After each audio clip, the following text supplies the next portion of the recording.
A ansiedade é considerado o mal do século. E hoje, no Dia Mundial da Saúde Mental, o Márcio Falcão está aí uma especialista que vai trazer algumas dicas e alertas. Fala, Márcio! Polito, a Organização Mundial da Saúde estima que no mundo cerca de 1 bilhão de pessoas convivem com problemas de saúde mental. Quando a gente aqui para o cenário de Santa Catarina, o Ministério Público do Trabalho também tem um levantamento que preocupa, porque só no ano de 2024 foram mais de 35 mil afastamentos por conta de problemas ligados à saúde da mente. É um tema importante de ser debatido e que precisa ser discutido por toda a sociedade e também pelas entidades públicas. A gente está com a psiquiatra Júlia Trindade para um bate-papo ao vivo sobre isso aqui no Balanço Geral. Doutora Júlia, de que forma que você enxerga esse aumento tão constante e tão intenso dos casos relacionados à saúde da mente? Quais fatores podem explicar isso? Boa tarde, bem-vindo ao Balanço Geral. Muito obrigada pelo convite e a importância da gente falar desse tema, né? Então, a gente tem percebido um aumento da busca por atendimento em saúde mental. Então, os transtornos mentais, eles mantêm uma prevalência ao longo do tempo. Só que a gente tem maior conscientização, identificação dos transtornos mentais e a gente tem fatores também como crise política, como questões econômicas. A própria pandemia aumentou muito o quadro de ansiedade, depressão. Então, tudo isso acaba acarretando que as pessoas adoeçam mais, mas principalmente busquem mais ajuda. Então, identificar o que é um transtorno mental, o que eu estou sofrendo, é o principal, porque a gente tem tratamento. Quando a gente fala da ansiedade, que é algo que é mais discutido entre a população, é preciso distinguir ali também você estar ansioso por algum evento diferente na sua vida e a ansiedade especificamente falando. Exatamente. Ansiedade é natural. A gente nasce e ela é um sistema de alerta. É como se a gente tivesse um alarme de incêndio no nosso cérebro. Só que quando esse alarme de incêndio não tem fumaça e ele fica tocando o tempo inteiro, eu posso ter um transtorno de ansiedade.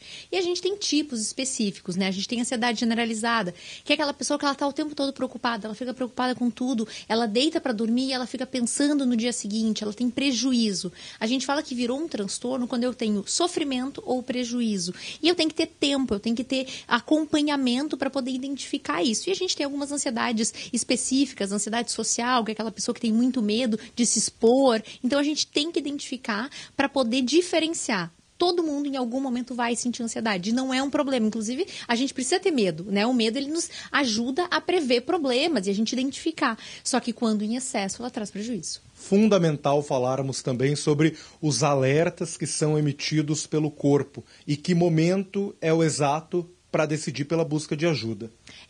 Eu falo que a ansiedade, ela dá sintomas do fiozinho de cabelo ou dedinho do pé, né? Então, às vezes, a gente pode ter lesões de pele, a gente pode ter alteração do sono, dor de cabeça, porque eu tô sempre tensa, aquela tensão, a pessoa começa a ter essa preocupação, ou mesmo ataques de pânico, né? Que é quando a pessoa tem uma sensação súbita de medo intenso, medo de morrer, o coração acelera, a boca fica seca, e ela começa a evitar situações para evitar aqueles sintomas. Então, sintomas físicos, sim, podem ser um sinal de alerta, e acompanhado, normalmente, desses pensamentos. A gente fala que é a catastrofização. Tudo parece muito difícil. A pessoa pode ficar irritada, o humor, ele fica diferente. Então, tudo isso é sinais que a gente precisa acompanhar.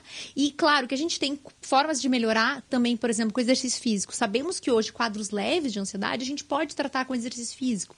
A própria terapia, ela funciona para a ansiedade. Em alguns casos, a gente vai precisar de medicação. E as medicações, a gente tem medicações que a pessoa não vai ficar dependente. As pessoas têm muito medo. Eu tenho medo de ter dependência do remédio. A gente tem medicamentos que não causam dependência e tratam ansiedade moderada grave. Importante se aprofundar também nessa necessidade de uma vida saudável para a pessoa que está sentindo, que está vivendo algo diferente.